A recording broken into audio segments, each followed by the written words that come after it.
Today we're cleaning out a carburettor. If your carb needs cleaning, you'll know because your bike will feel very bogged down and possibly not be producing full power. This is normally caused because of bad fuel flow to the engine, mainly caused by dirt and debris stuck in your carburettor blocking the jets. Before going through your carb, however, ensure you've checked everything simple that could fix the problem first.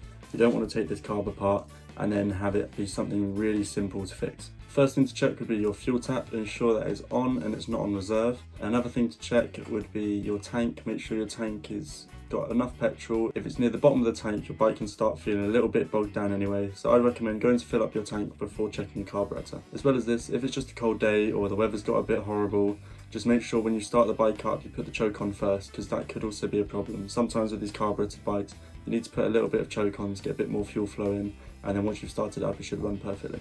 If you've checked all these things first, we can move on to cleaning out your carburettor. The carburettor I'm using is off a Yamaha 125 custom bobber.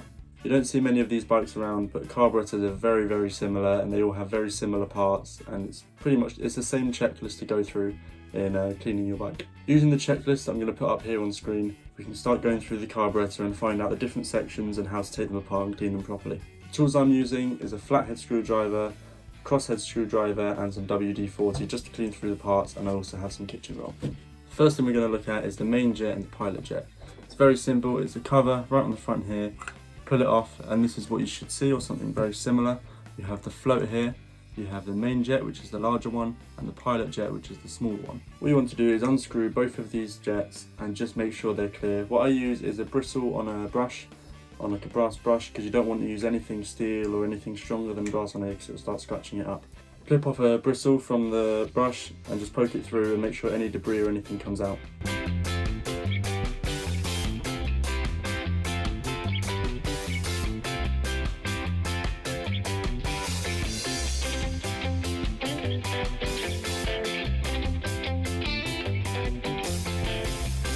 Once you've got the jets off, what you should be able to see is a clear hole through them, and as you can see on the camera, I did not see a clear hole through my pilot jet.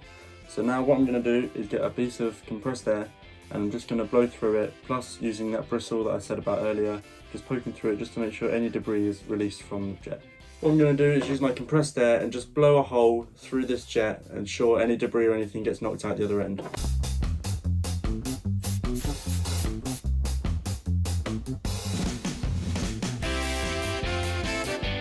Once you've done this, you just need to blow some compressed air through all of the passageways, make sure everything is clear and there's absolutely no debris anywhere.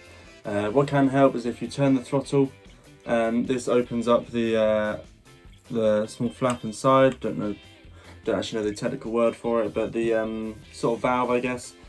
You can open that up and just blow air through it, blow through where the needles were. Once the needles are placed out, just blow through all the passageways, make sure everything's clear and there's absolutely no debris lying in there anywhere.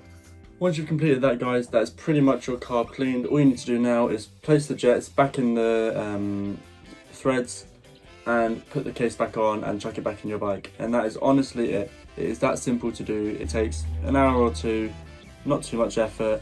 The worst bit is getting out of the bike, if I'm honest. The easiest bit is just blowing air through this. Or if you don't have an air compressor, you can buy compressed cans with compressed air, or you can blow some carb cleaner and stuff through it. Just if you are using carb cleaner, please be careful. Do not get it on any of the O-rings or anything rubber within your carburettor, as it will swell and it will cause the O-rings to break their seal.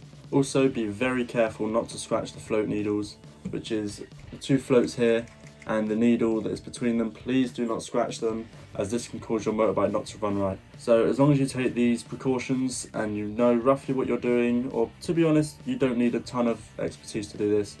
All you need, crosshead screwdriver is all I needed in my case, and a flathead screwdriver to take the jets off. That is all the tools you need, and it's very simple to do, and it takes hardly any time at all. So I'm going to put this back together and chuck it back in the bike.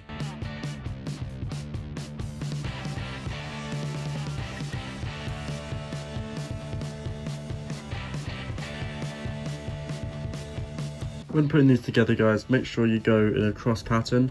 As you can see, I've only done these two sides here because I need to put this side on as well, and I wanted this to be secure. But I haven't tightened these down at all. These are still quite loose. You can still shake this around. Oh, that's a good demonstration. So as you can see, guys, it's still loose, it's still a gap. but it's only because I'm putting this on afterwards, so I need this to be in place. But normally you'd go cross pattern just to make sure that the metal doesn't warp when you try to tighten it down.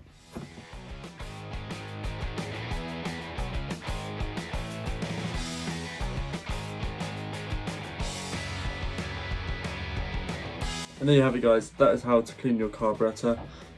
One thing that I did notice, or did think about when I was putting it back together, is now that your jets are slightly more clear, your idle may be slightly off. Just because before you may not have been able to push as much fuel through, whereas now you're going to be able to push way more fuel through, and it may change where you need to set your idle. All your idle is, or for me on my bike, is just on this throttle mechanism here, it's just a screw that changes where the throttle starts.